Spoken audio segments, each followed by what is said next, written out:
And so we're going to look at that. And we're also going to work some problems to see how diffusion works. We talked about diffusion a little bit the other day. So we're going to get started with that.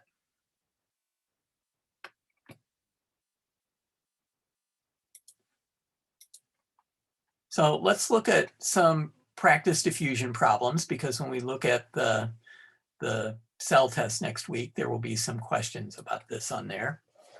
So let's kind of go through these, and what we'll do is let me make this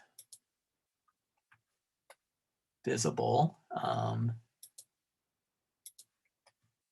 This is in the contents of the class material. So if you want to download this so you can take notes directly on what we're doing, that's fine. Like usual, I'll post this with the ones that we work in class later. And there are going to be some from here that you have to hand in, so you want to keep that in mind. So we have a membrane, and it's permeable to water and salt, and it separates two compartments of salt water in a beaker.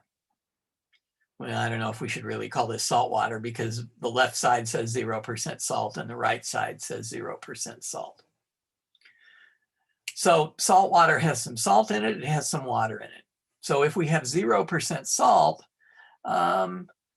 the first question is, what percentage of the solution on each side, the left side or the right side, is water? Well, the salt plus the water have to add up to 100%. So if we look at the water,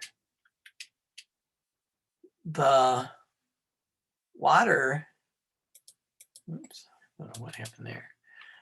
The water is going to be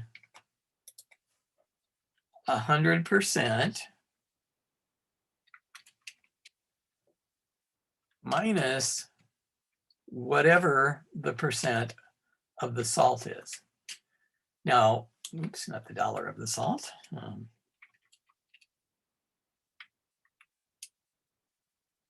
So in this case, the salt is 0. So this is 100 minus 0, or in other words, this mixture is 100% water, so it's pure water. Now notice, pure water isn't exactly what comes out of your faucet at home. There's usually some minerals dissolved in the water. You know, you might have left some water sitting in a bathtub or a sink, and it leaves kind of a ring around the bathtub or sink. That's from some of the minerals like calcium and magnesium that are dissolved in the water. There are some other things too, but so the left side of this is 100% water. The right side is 100% water. Now notice it tells us that this is permeable to water and salt. So when we see that word permeable, what permeable means is that when we look at water and salt,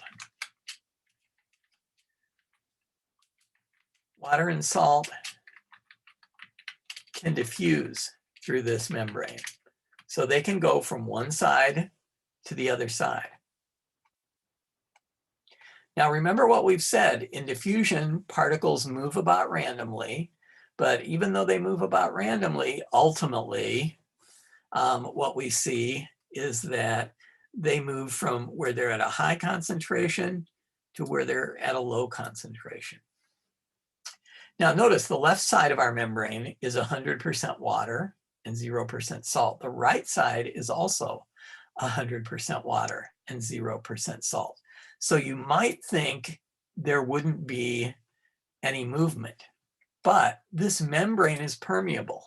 And since water molecules are always moving, there will be some movement across the membrane.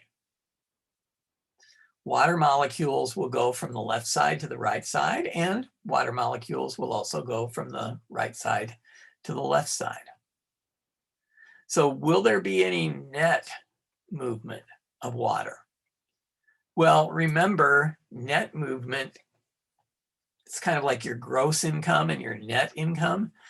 Your gross income is kind of the total amount you get paid, but your net income is once they take out state taxes, local taxes, if you get some kind of insurance that you have to pay for, if you have some money taken out for retirement. So your net income is what's left over after all those deductions. So net movement means, is there more movement one way than the other? Well, in this case, there's no net movement. And the reason is because the movement of water in both directions is equal. So since these two are equal, there's no net movement. To have net movement, we would either have to have more water going from the right to the left or more water going from the left to the right. And to have that, we couldn't have the concentrations be equal at the start. Remember yesterday we talked about once we get things equalized, we have something called a dynamic equilibrium. We said the dynamic part meant that individual molecules or atoms continue to move, but the equilibrium meant the concentrations don't change. Will salt molecules move across the membrane? Well, yes, salt molecules will too, because it tells us up here the membrane is permeable to water and salt. So if a membrane is permeable to something, that means it will move across it. And again, these salt particles are constantly in motion. They're bouncing around. So will there be any net movement? And again,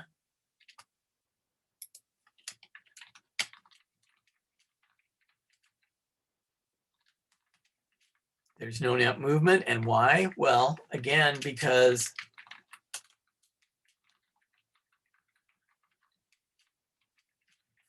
concentrations of salt are equal on both sides. Oops.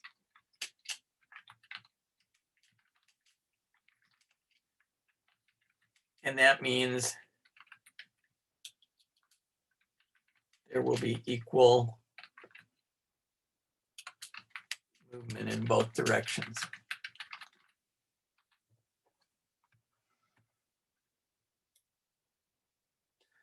So in this case, particles will move, but nothing will change. When we get done, we aren't going to find a bunch of salt on one side and nothing on the other. Would be pretty hard anyway, since salt is 0%. Okay, now we're going to take a red blood cell and we're going to put it in a solution of 10% salt water. And it tells us that this is hypertonic to the red blood cell. So remember what we said the other day. If we have a solution and it's hypertonic to the cell, this means that it has more things dissolved in the water than the cell does. So cells are actually about 0.7% salt. So 10% salt out here dissolved in the water, 0.7% salt in our cell. So what will happen?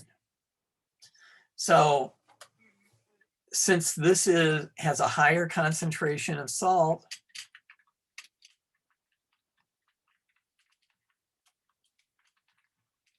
salt will diffuse into the red blood cell.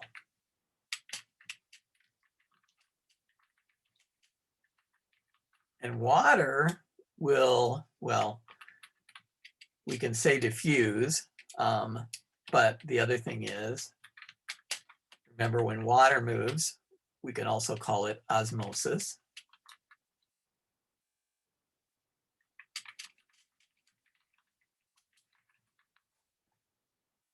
And water will move out of the cell.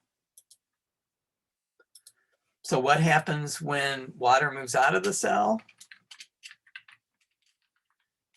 Well, remember we saw a picture of that the other day. The cell will shrivel up and we say that it's crenating. So what will happen when we get done? Well, we'll have a cell that has a little bit more salt in it, and it'll be shriveled up, kind of like a balloon that we've let the air out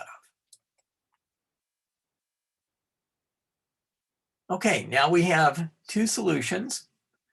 We put them in a U-tube, and they're separated by a selectively permeable membrane.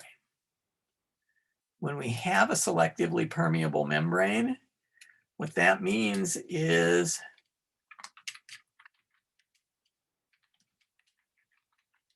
some things can diffuse, oops, no Y there. Some things can diffuse through the membrane, and some things can't. Now, the reason it's called selectively permeable is, remember what we talked about the other day, the membrane kind of selects or chooses what can diffuse through it, and it does that by its chemistry. So side A contains 2% sodium, 2% magnesium, 4% chloride, and 92% water. Side B contains 4% sodium, 4% chloride, and 92% water. So let's think about what we have on side A compared to side B. So if we look at side A,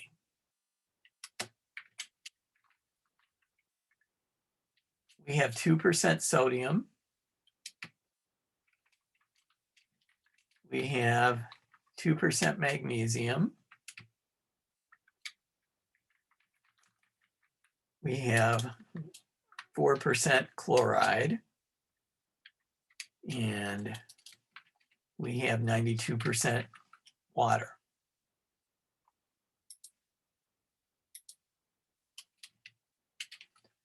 If we look at side B, what do we have?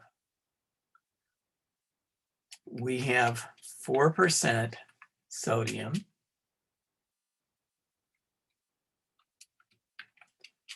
4% chloride, 92% water. So if the membrane is permeable to sodium, so that means sodium can move across this membrane, magnesium, so that means magnesium can move across this membrane, chloride, so that means chloride ions can move across the membrane, and water, so water can move across the membrane. What will be the final composition of the two sides? Well, remember when it says equilibrium, it's almost got the word equal inside it. The concentrations are equal at the end.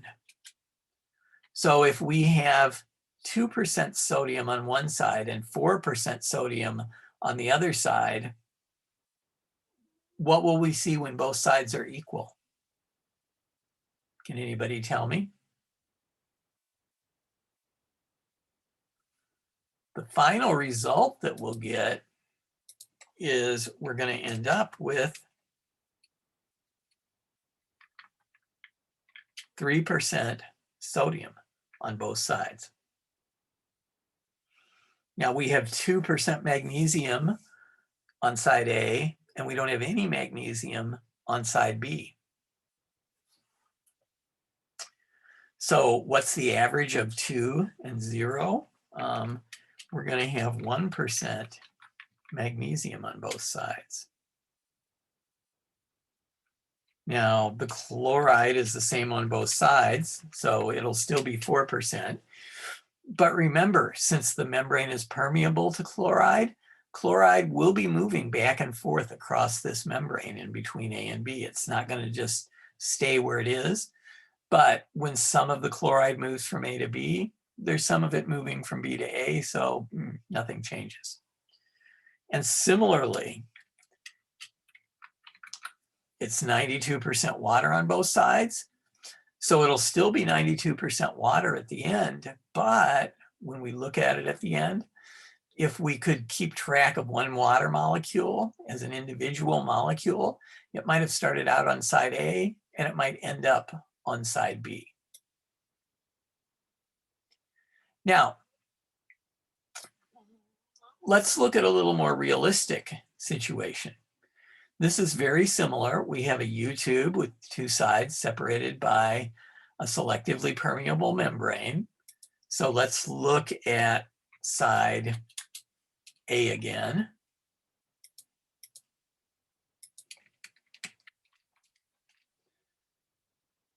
So A is 5% sodium,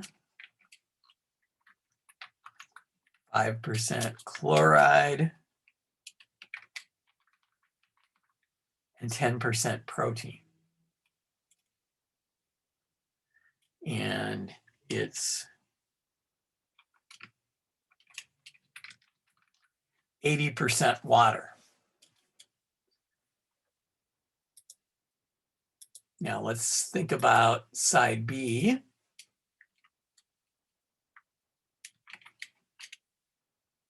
And side B is 5% sodium,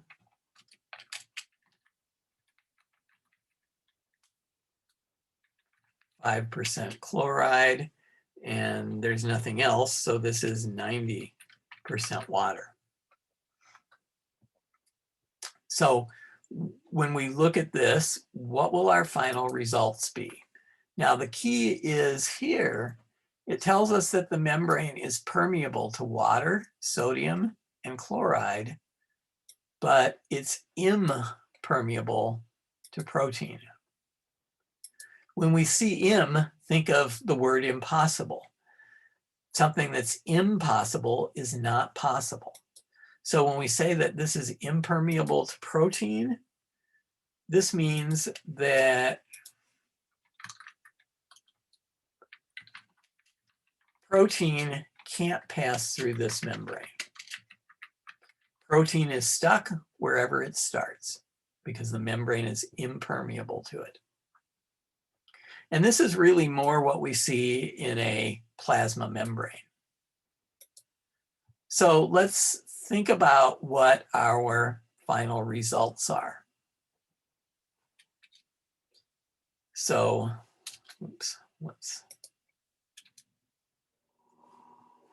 let's think about our final results. And for now, we'll ignore the protein. Well, notice that sodium starts out at the same concentration on both sides. So sodium's not going to do anything. Chloride starts out at the same concentration on both sides. But water is 90% on side B and 80% on side A. So the first thing that will happen is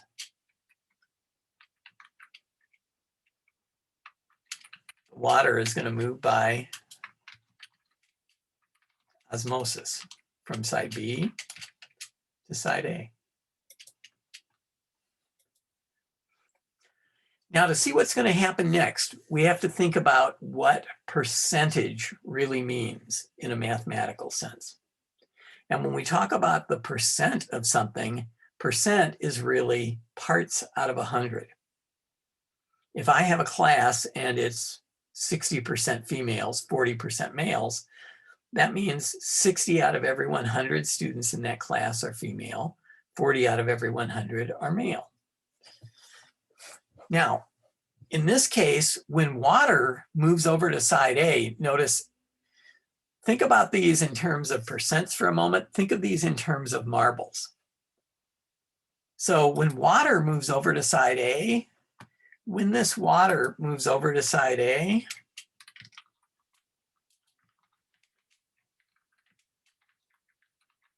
this is going to lower the concentration of sodium and chloride on side A. Why? Because they start out and 5 out of every 100 molecules is sodium. But when some water moves over here, now it's 5 out of 101 molecules, or 5 out of 102, or 5 out of 110. It depends how much water moves. So since sodium and chloride are now less than 5%,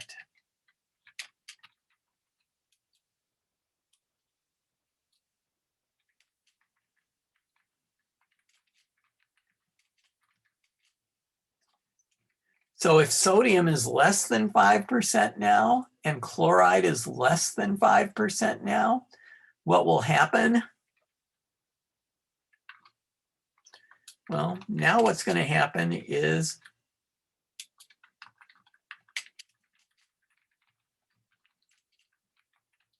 sodium and chloride move from B to A. So they kind of follow the water. And this is almost always what happens when we have something that can't pass through the membrane on one side of the membrane. It's going to pull everything to that side. So we want to keep that in mind. This is a very important principle for cells, because if we look at cells, cells have proteins in their cytoplasm, they have polysaccharides, they have lipids, and all of these molecules are at a higher concentration inside the cell than they are outside the cell. So what happens?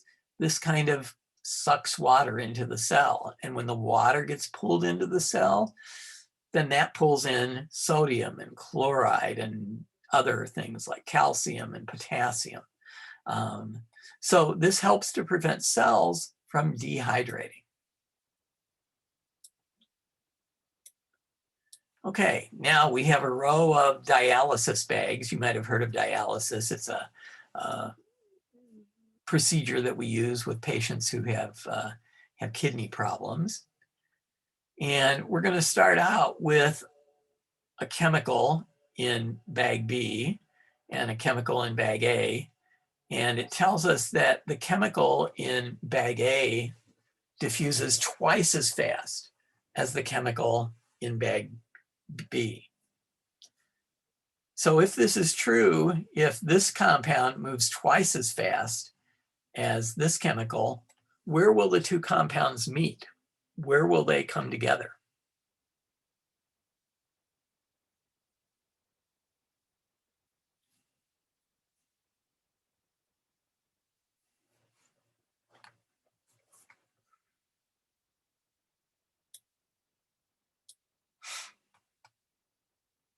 Well, if they are both diffusing through these dialysis bags, then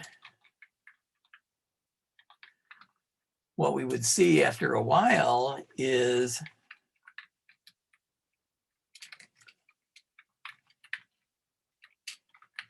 compound A is going to move the width of two bags.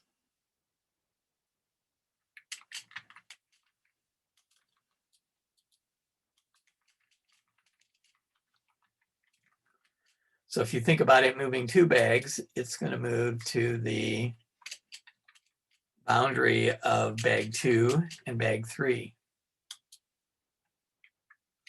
And it's going to do this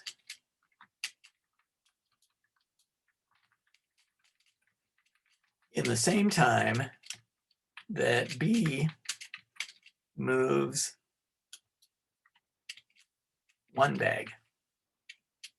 And notice when B moves one bag,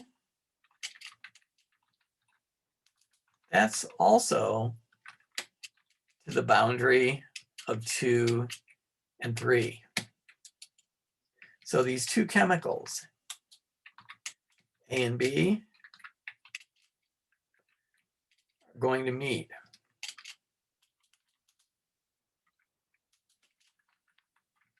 Right at the boundary of bag 2 and bag 3.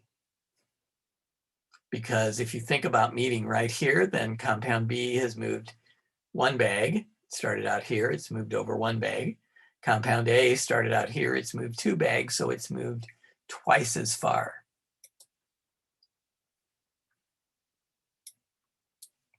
And next, practical questions. People who work in a grocery store, a lot of times in the morning when they put out the produce, they spray it with fresh water. Why do you think they spray produce with fresh water?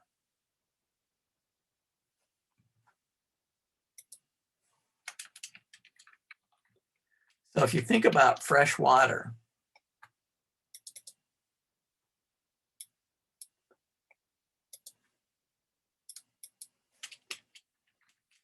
fresh water is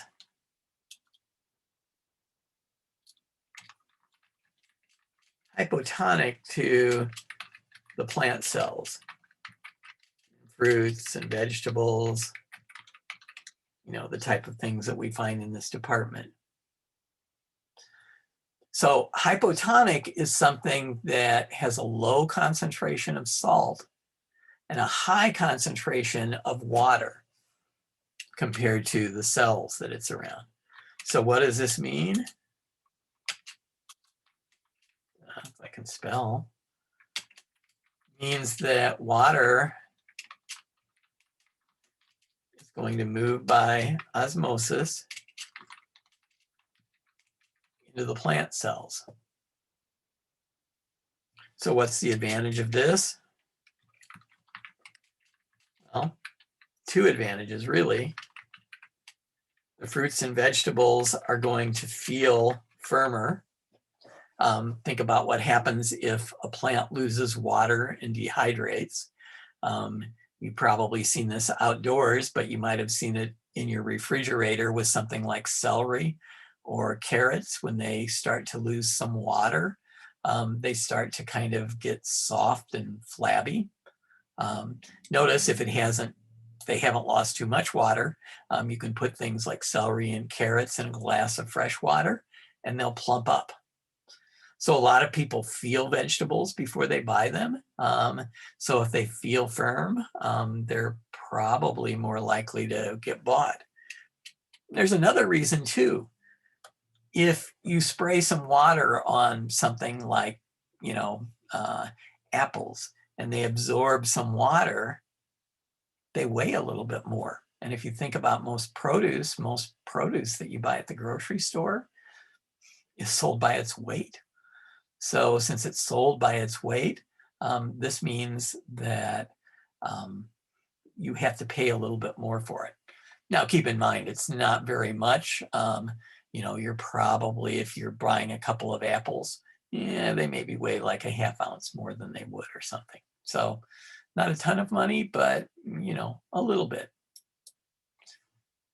So any questions about diffusion before we leave that topic? We talked about it some yesterday.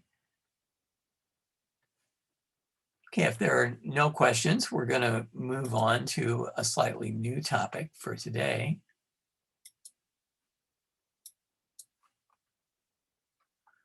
Oops. Except it would help if I...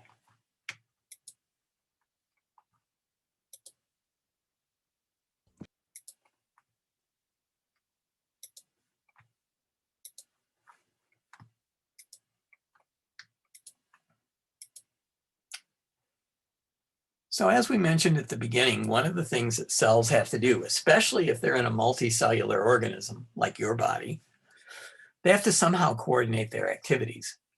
But even single-celled organisms like bacteria often coordinate their activities, and this helps them to survive in the environment that they live in. So we want to look at how cells coordinate their activities, and to do this, in many cases, they have to communicate somehow. Now, keep in mind that communication is almost always chemical communication when we look at living organisms. There are some living organisms like ourselves that talk, and there are other animals that make noises. But even animals like fungi and plants produce chemicals that allow cells to communicate. And fungi and plants don't make noises. Now, if we look at this, chemical communication appears to have evolved very early in the history of life, because almost all types of living organisms have at least some ability to communicate chemically. But there's also another way that we can coordinate activities. We can have physical connections between cells. We can coordinate the activities just by kind of tying the cells together. If we tie the cells together, what happens to one cell potentially happens to the cell that it's attached to. So we're going to look at three types of chemical connections: desmosomes, tight junctions, and then gap junctions and plasmodesmata, which are basically the same. Gap junctions are found primarily in animals, and plasmodesmata are found primarily in plants. So let's think about desmosomes first. And we're going to see that, all of these involve proteins. Desmosomes are formed by some proteins called cadherin proteins. And these are the green in the little diagram down here. So the big bluish purple thing, this is a plasma membrane.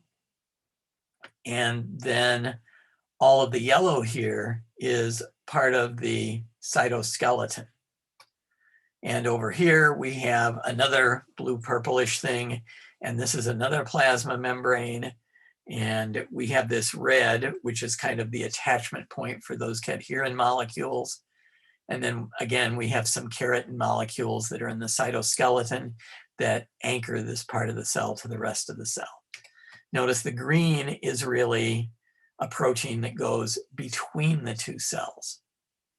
So there are cadherin molecules produced by the cell on the left and also by the cell on the right. Now you could think of these cadherin molecules kind of like holding hands with another person very tightly, or you could think of it as, somebody comes along and they sew your shirt to the shirt of the person next to you. If this happens, the two of you are attached. Well, these cells are attached by these desmosomes, these proteins. And notice cells can have more than one patch of desmosomes in a lot of locations. Cells have desmosomes to the cell on their left, the cell on their right, the cell that's above them, the cell that's below them, the cell that's in front of them, the cell that's behind them. So we often have big globs of cells connected together. If we look at mammals, and people are an example of mammal, what we see is that desmosomes mostly hold cells together to resist stretch so that the cells don't get pulled apart. Now, if we think about humans, where do we have to worry about cells being stretched and pulled apart? Well, one place is in the heart. Desmosomes hold cardiac muscle cells together. When muscle cells in your heart pump the blood, the cells contract, they get smaller. And since the cells are getting smaller, they're kind of pulling away from the cells next to them. So desmosomes help hold them together. We also find desmosomes in the urinary bladder. As the urinary bladder fills up with urine, it expands and it still has the same number of cells. So the cells have to stretch a little bit to cover more area. And eventually, if your bladder is really full, the cells can't stretch anymore. So the desmosomes help hold them together so that the bladder doesn't just burst and leak urine into your body. We also find cells in the digestive system connected by desmosomes, really for the same reason as the urinary bladder. When your digestive system doesn't have any food in it, most of the organs, the stomach and the intestines, kind of collapse. As they fill up with food, the cells start to stretch, and as they stretch, they get further and further apart. So again, the desmosomes help them avoid being pulled completely apart. When you were a little kid, you might have gotten a tummy ache. There are several things that can make your stomach hurt, but the traditional tummy ache that a lot of children get, and sometimes us adults too, that's really just caused by eating too much food, by stretching the stomach too much, trying to force so much food into it, it can't stretch any further. And there are also desmosomes found connecting the cells of your skin. Now, you might think your skin doesn't have to stretch. And here it's not so much to prevent the cells from being pulled apart by stretching. If we think about the cells in your skin, though, you're constantly losing cells in your skin. Most of you have probably rubbed your hands together at some point, and when you rub your hands together, you see some, little black pieces of material on your palms or on your fingers. You might think that's dirt, and some of it might be if you haven't washed your hands in a while. But even if your hands are very clean, if you rub them together, you'll see some little black pieces of material. That's skin cells. Your skin is constantly touching things, your hands in particular, but your feet, if you're walking around barefoot, most of your body, it's rubbing against your clothes. And as a result, when you have all this friction between your skin and things that it's in contact with, skin cells get pulled off your body.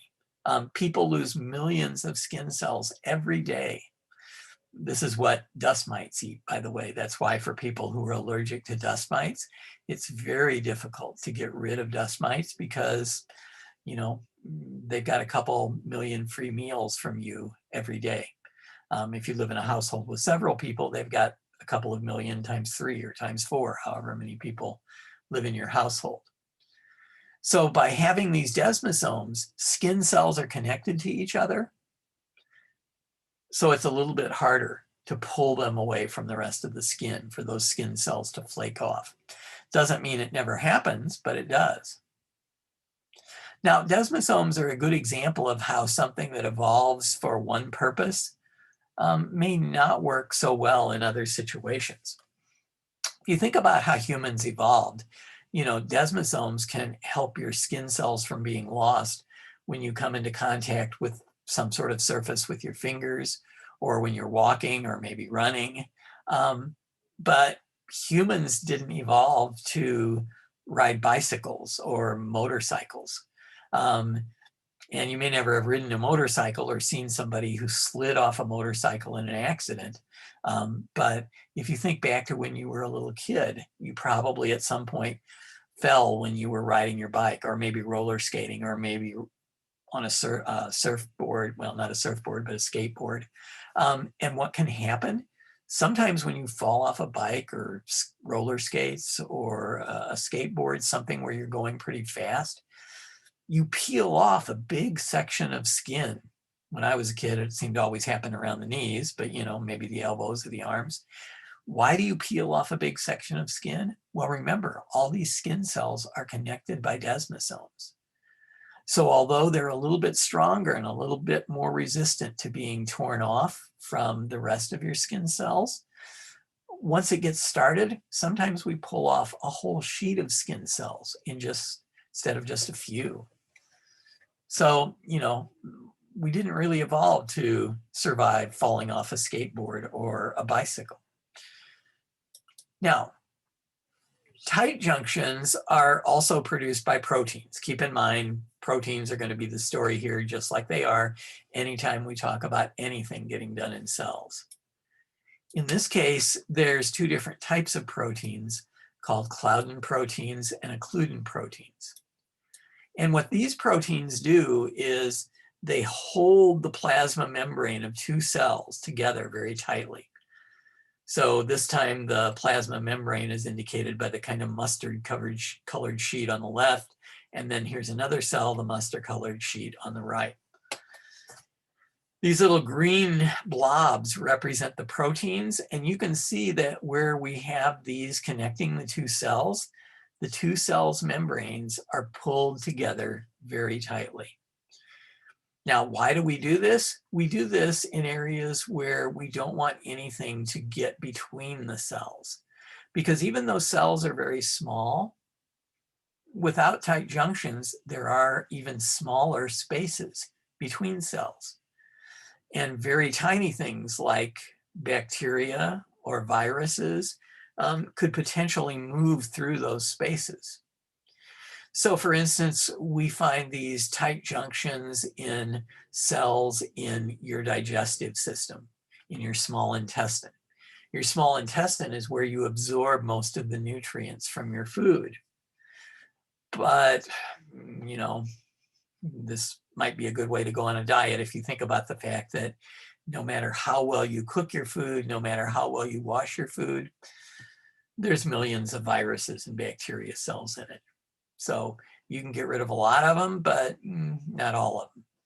So if down here is where your food is passing through and up here is the main part of your body, we don't want bacteria and viruses to be able to move from the food into the main part of your body. So this can prevent materials from moving from one side to another. Where we have these tight junctions, they're sometimes compared to welds in metal. So if you know how welds work, it's very similar. We have a spot where the two plasma membranes are literally pulled together by these proteins.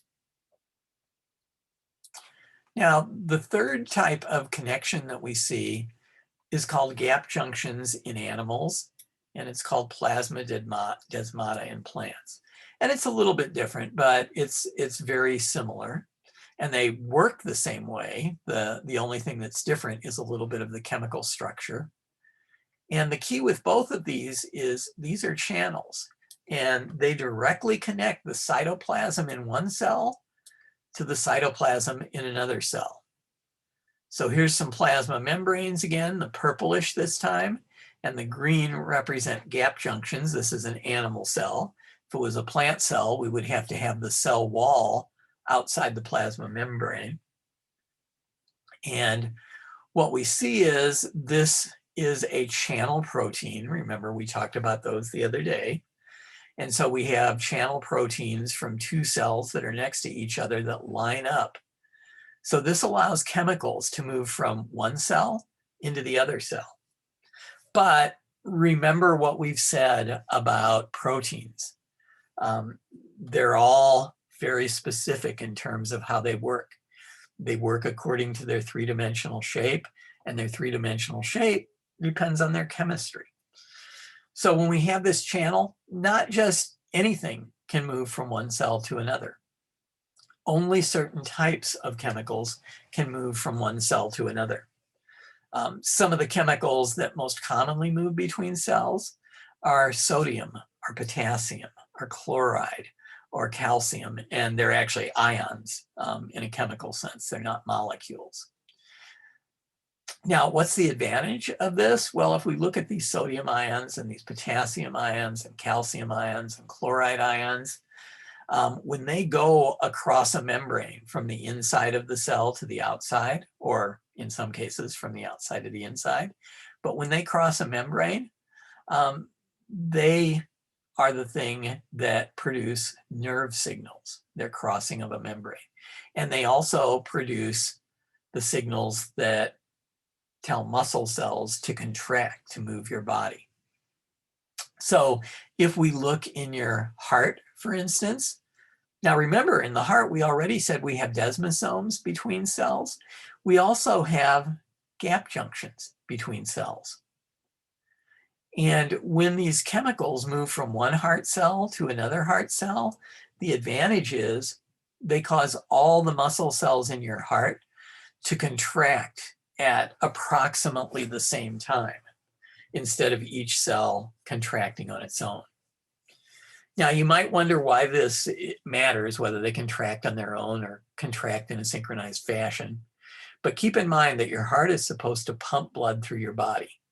So think of taking your hand and imagine I have a round sponge here, and I'm going to put that sponge in some water. So it's now soaked with water.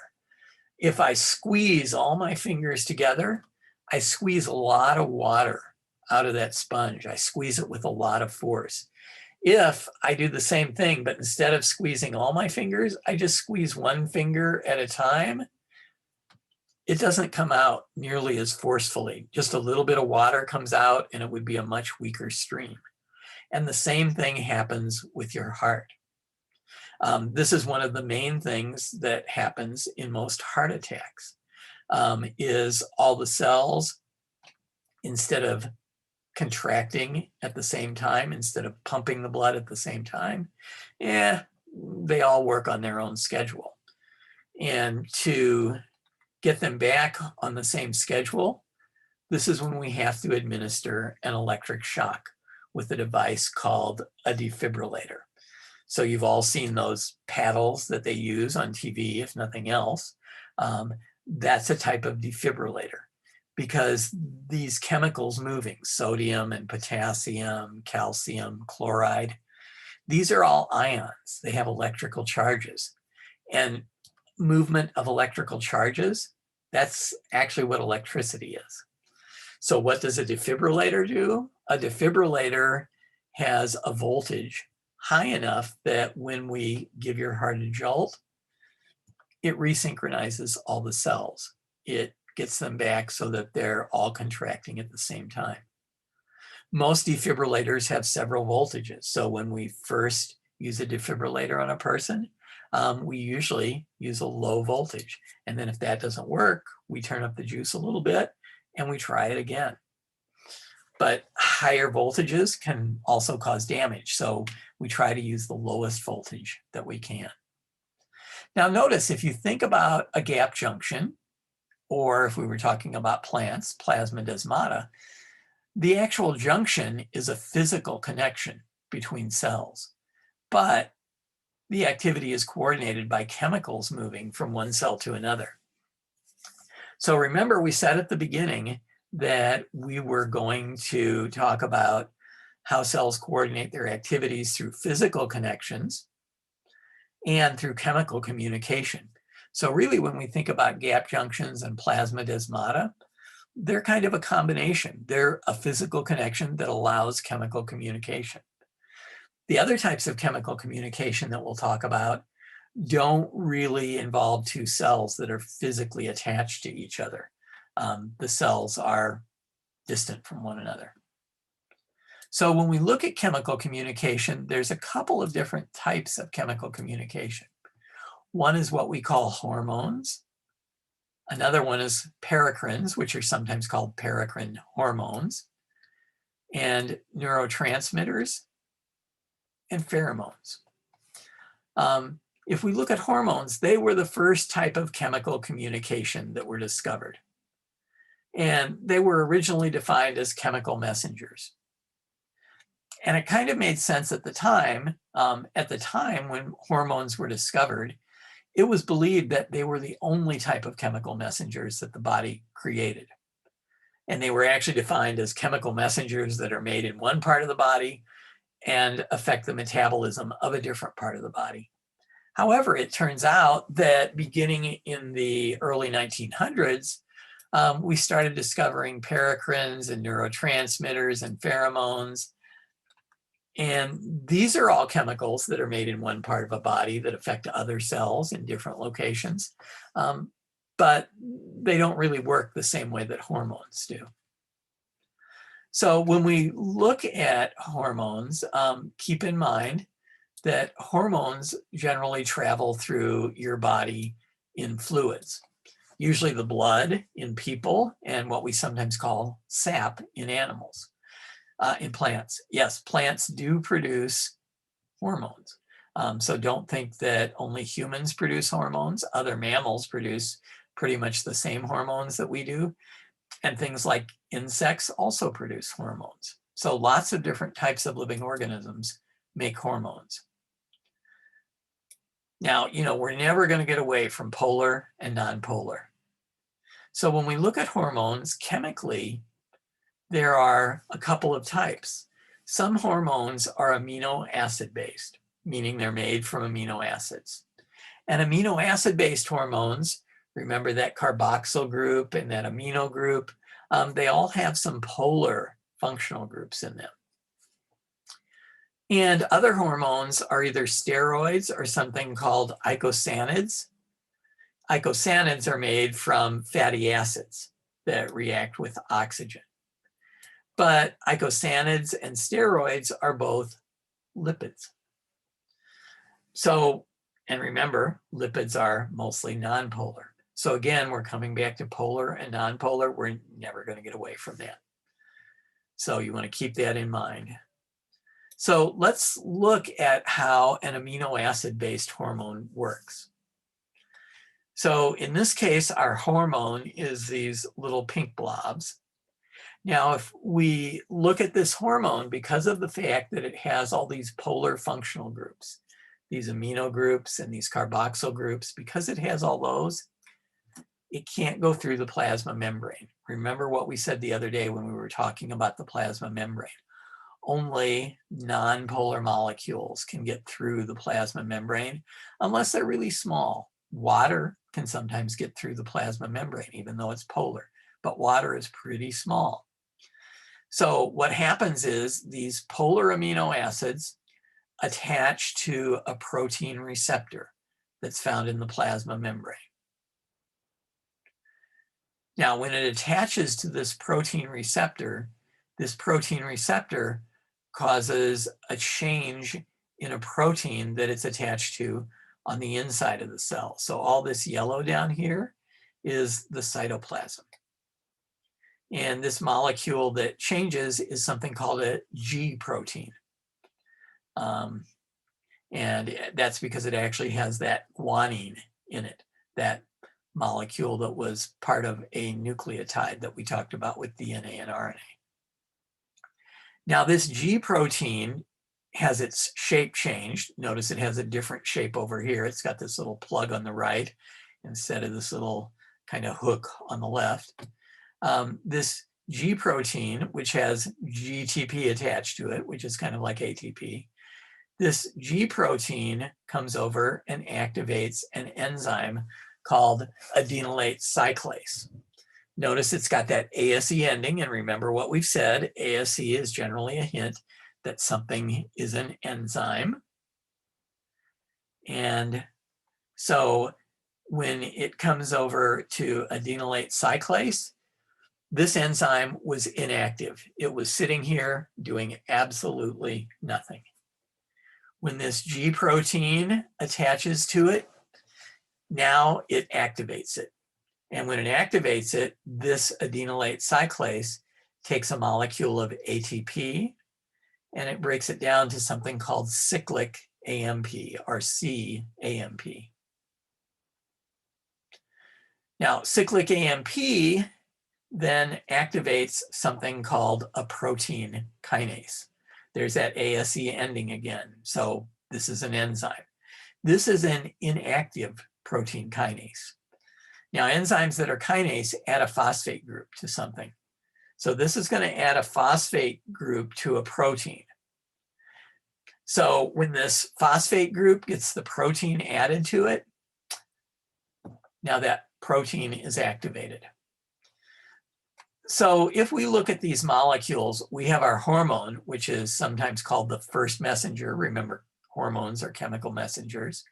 We have our receptor molecule, we have our G protein, we have our enzyme, we have our second messenger. In this case, our second messenger is cyclic AMP. There are some amino acid-based hormones that use a different second messenger. And I'm not sure why, but they don't have our protein kinase here or our final protein. So notice the result of this is that the cell ends up having a protein activated. So remember, proteins are the tools that the cell uses to do something. So when we activate a protein that was inactive, now the cell can do something different. Now, notice as we go through here, everything was already here. The G protein was already here, but it was here in an inactive form. The adenylate cyclase was here, but it was in an inactive form. The cyclic AMP was in the form of ATP. This protein kinase was inactive. The protein itself was inactive. So notice that the pieces that we need for an amino acid-based hormone are actually already there, but they're there in an inactive form, so they're not doing anything. Now, notice that for a hormone to affect a cell, it has to have the receptor that the hormone attaches to. So if we have a receptor if we have a cell, I'm sorry, that doesn't have this kind of purple receptor on it, this hormone won't be able to attach to it and won't be able to have an effect. So if we look at our body, cells in our body have different types of receptors. So if we look at estrogen and testosterone, they affect lots of cells in the body. If we look at another hormone called aldosterone, it only affects a few cells in your kidneys because those are the only cells with receptors. Now, keep in mind the examples I just gave you are actually steroids. And steroids work a little bit differently. Because remember, steroids are lipids, so they're nonpolar. So because they're nonpolar, they just diffuse through the plasma membrane. Now they still attach to a protein receptor, but the difference is, so here's our steroid hormone, it diffuses through the plasma membrane.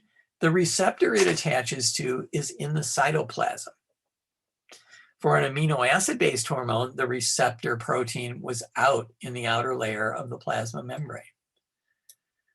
So here, our steroid hormone diffuses through the membrane. It attaches to the protein receptor.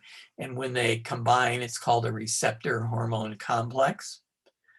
The receptor hormone complex goes into the nucleus. It attaches to some DNA. And when it attaches to some DNA, the DNA that it attaches to is actually the on switch for a gene. So when this receptor hormone complex attaches to the DNA, it turns a gene on. So what does that mean? The cell starts to use this gene to make protein. So the first thing that happens is we use this DNA to make messenger RNA.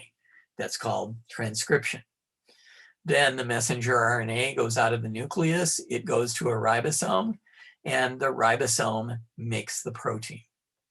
So when we look at this, what we see is that, again, like we saw with an amino acid-based hormone, what's the end result of this?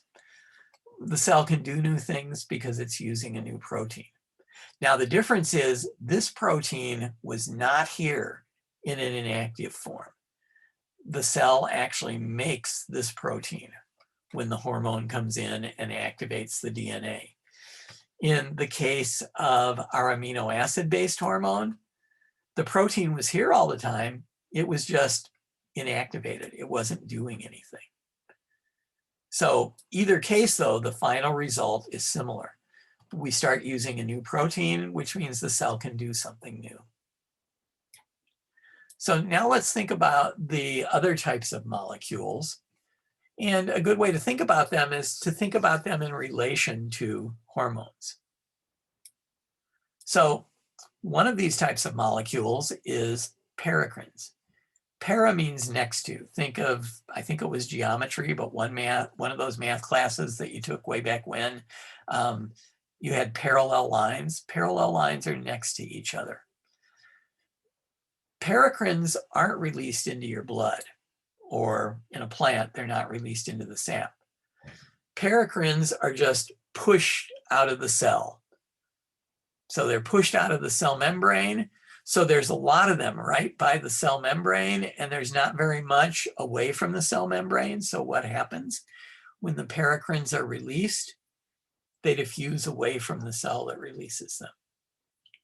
And when they diffuse away from that cell, eventually they get to a neighboring cell. And at a neighboring cell, the same thing is going to happen that we talked about here. They're going to attach to a receptor either in the plasma membrane or in the cytoplasm. In the plasma membrane, if they're polar, amino acid based. In the cytoplasm, if they're a lipid. And then they affect the metabolism of that cell. A lot of paracrines are produced in your digestive system, in your stomach, pancreas, intestines, and they don't travel any place in your body. except other locations in the digestive system. And they don't always travel in the blood. Sometimes they travel with the food down to the next digestive organ, which is where they have their effect. So paracrines are similar to hormones, but they don't have as widespread effect over the body. I mentioned that most cells in your body have receptors for estrogen or testosterone. We don't have cells everywhere in your body for paracrines. There are some paracrines that you've heard of. There's one paracrine called histamine, and you can tell by the end of the name, amine, it's got some amino groups in it. If you look at histamine, histamine is released by cells, and what it does is histamine makes your blood vessels leaky. So fluid leaks out of the blood vessels. Now, the reason that histamine is released is usually because the cells that release it detect a bacterial infection or a viral infection. So why do we want your blood vessels to become leaky? Well, usually in your blood vessels, you have cells from your immune system kind of traveling around your body. And if the blood vessels in some area are leaky, those immune system cells will leak out, and then they can fight the bacterial infection or the viral infection. Now, we don't like having leaky blood vessels because when you get a cold, for instance, this is one of the main things that makes your nose water or your eyes water, that causes you to get the sniffles. So if you've never noticed, next time you're at a drugstore, if you check some of the labels, a lot of medications to treat colds or the flu have some kind of antihistamine in them. Anti means against. So what do antihistamines do? They prevent your blood vessels from being so leaky. So they kind of cure the watery eyes or the runny nose that goes with your cold. Even though I just said that that's how immune system cells get to the area to attack the bacteria or virus, it doesn't seem like taking antihistamines has a negative effect on your cold or the flu. Now, neurotransmitters are very similar to paracrines, except they're only produced by cells called neurons. And neurons are the cells in your nervous system that transmit nerve impulses. Neurons either communicate with other neurons, so they're cells that when they communicate with other neurons, they allow you to make decisions, to think, to create memories, to learn things.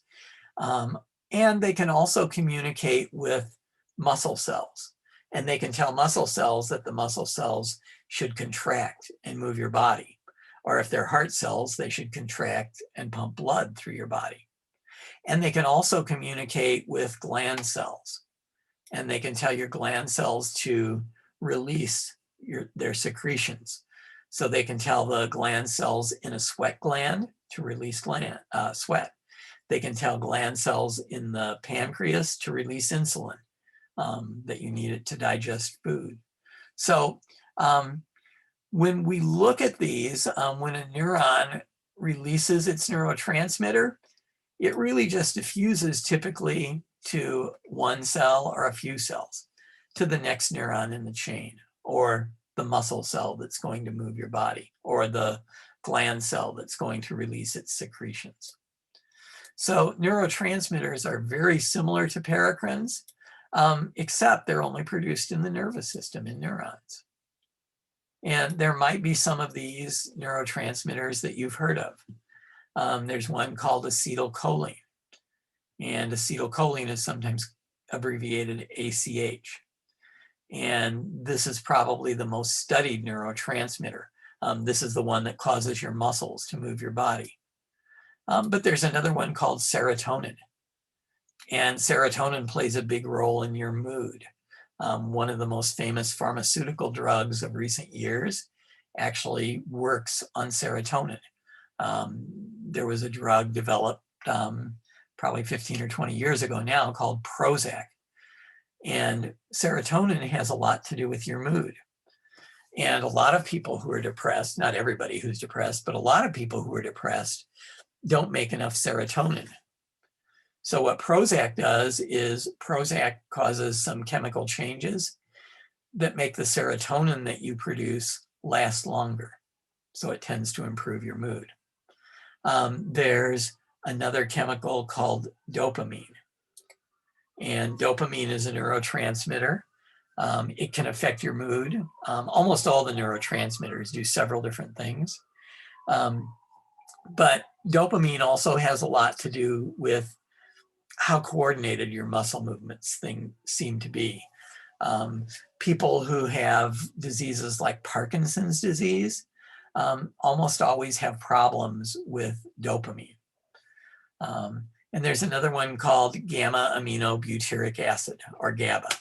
And there are several other neurotransmitters. And as I said, even though I gave you a few functions of neurotransmitters, turns out almost all of them do more than one thing. Now, studies in recent years have shown that a lot of mental health issues are due to imbalances in these neurotransmitters. You might make too much of them, you might not make enough. After you make a neurotransmitter, after a short while, normally it's removed from the next neuron where it diffused. You might not remove it quickly enough, you might remove it too quickly. So a lot of mental health problems are due to some type of metabolic issue with how neurotransmitters are used in your body. A lot of illegal drugs have their effects by mimicking neurotransmitters. So for instance, most people make something called beta endorphins. And beta endorphins basically help you cope with stress. They could be released in a stressful situation, whether you're sitting in a classroom and the teacher says, we're going to have a quiz all of a sudden, or they could be released when you're out running. They cause something called runner's high, where when you first start running, you're out of breath, your sides hurt, but if you run for a little while, after a while, you start to feel kind of relaxed. It's almost like meditation. Or beta endorphins are released during labor, although according to what my wife tells me, they're not released quickly enough and they're not released in large enough amounts, but they make labor a little more bearable. Well, if we look at the chemistry of these chemicals called beta endorphins, it's very similar to the chemicals that we call opioids. So when we look at heroin and morphine and cocaine, one of the reasons that they make people feel happy is they attach to the same receptors that these beta endorphins normally attach to. And one of the reasons why there are withdrawal symptoms when a person tries to kick the habit of taking these drugs is if you start taking opioids, your body quits making its own beta endorphins.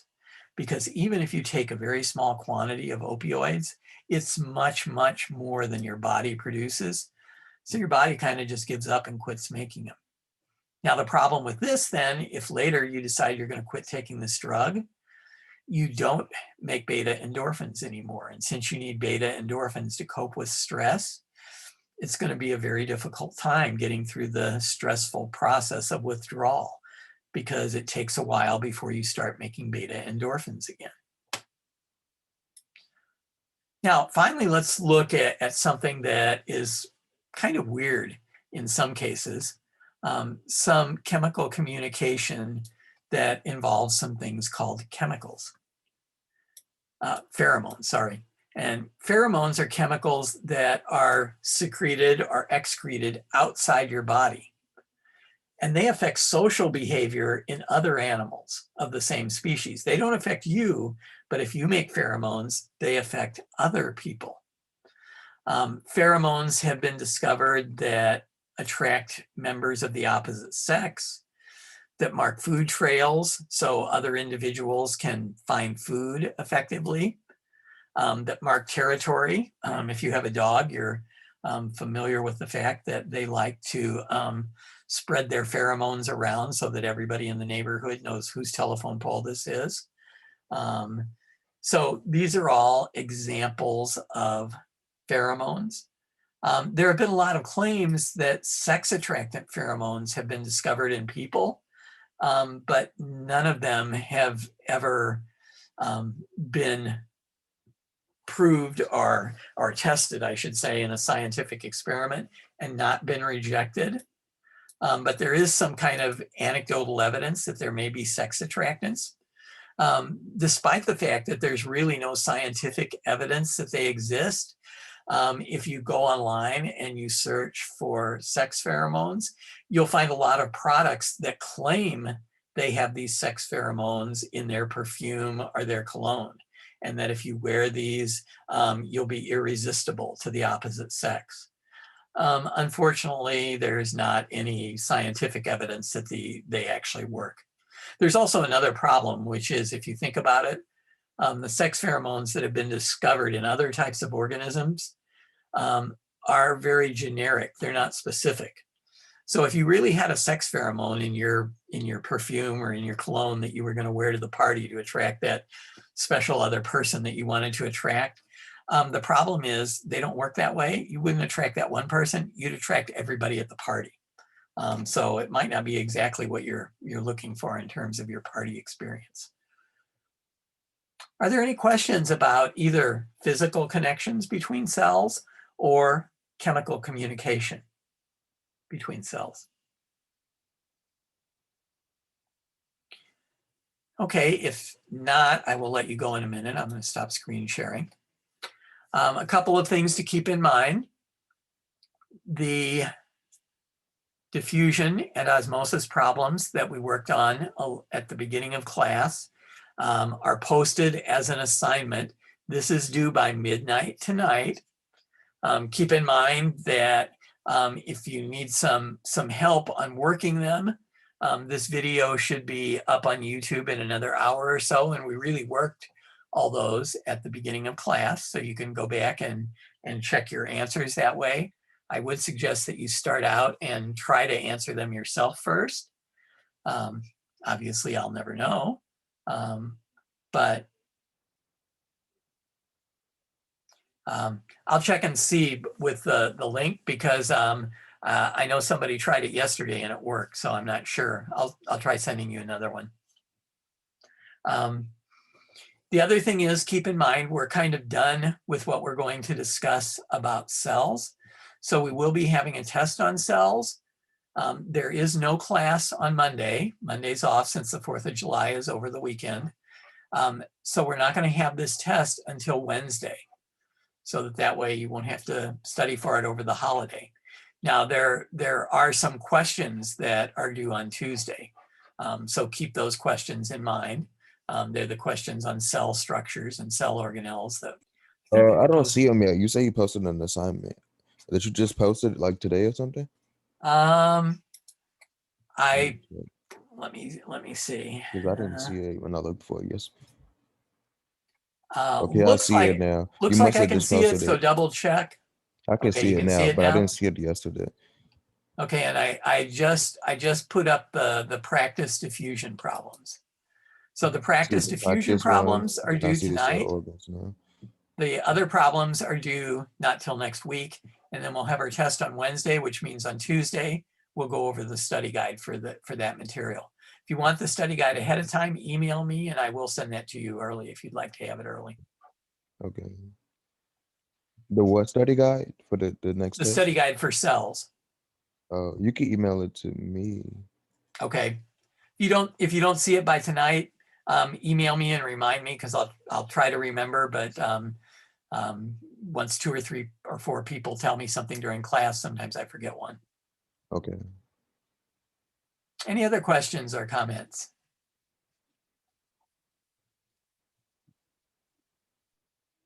Okay, if not, I will let you go and enjoy the extra day for holiday. We won't meet again until Tuesday. I will send something to you over the weekend and remind you that we don't have class Monday, so you don't try to log on and wonder where everybody is. But other than that, have a nice weekend, and I will see you on Monday.